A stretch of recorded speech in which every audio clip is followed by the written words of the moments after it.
अस्सलाम वालेकुम गाइस, तो उम्मीद करते हैं सब खैरियत से होंगे और आज हम बारिश में फुल एंजॉय करते हुए तो देख सकते हो जैसे कि काफ़ी गर्मी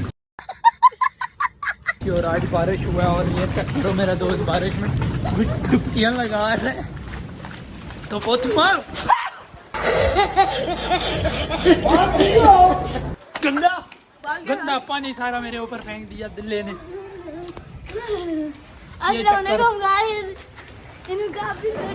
ये शॉर्ट वीडियो पे गाइस चेक कर सकते हो, मैंने इसको लड़की बनाया हुआ, अपनी अम्मा बनाया हुआ है। दुपट्टा धरा के देख लेना, आप बोलना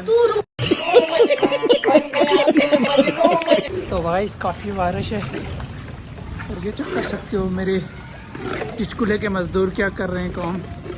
पहली दफ़ा इनको पानी मिला है। टिचकुले के मजदूर लोग रहते हैं यार यहाँ पर, सारा पानी फेंक दिया गाइस अयान के ऊपर। अयान बिल्कुल बेचारा आराम मंच की तरह गुसल करते हुए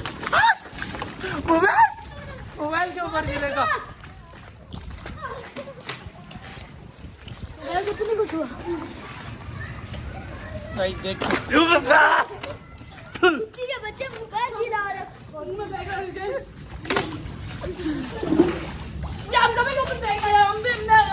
और बारिश के बाद हम वापस गए नीचे बाज़ार फ्राइज़ खाने और वहाँ पे देख सकते हो बेबी किस तरह चमटा हुआ है। फ्राइज़ की दानों बयान की नासें देख के पता चल रहा है कि इसने बहुत ही ज़्यादा इसमें मर्ची है। और अब वापस हम जा रहे हैं घर की तरफ, शाना बशाना जुड़े रहे हमारे साथ।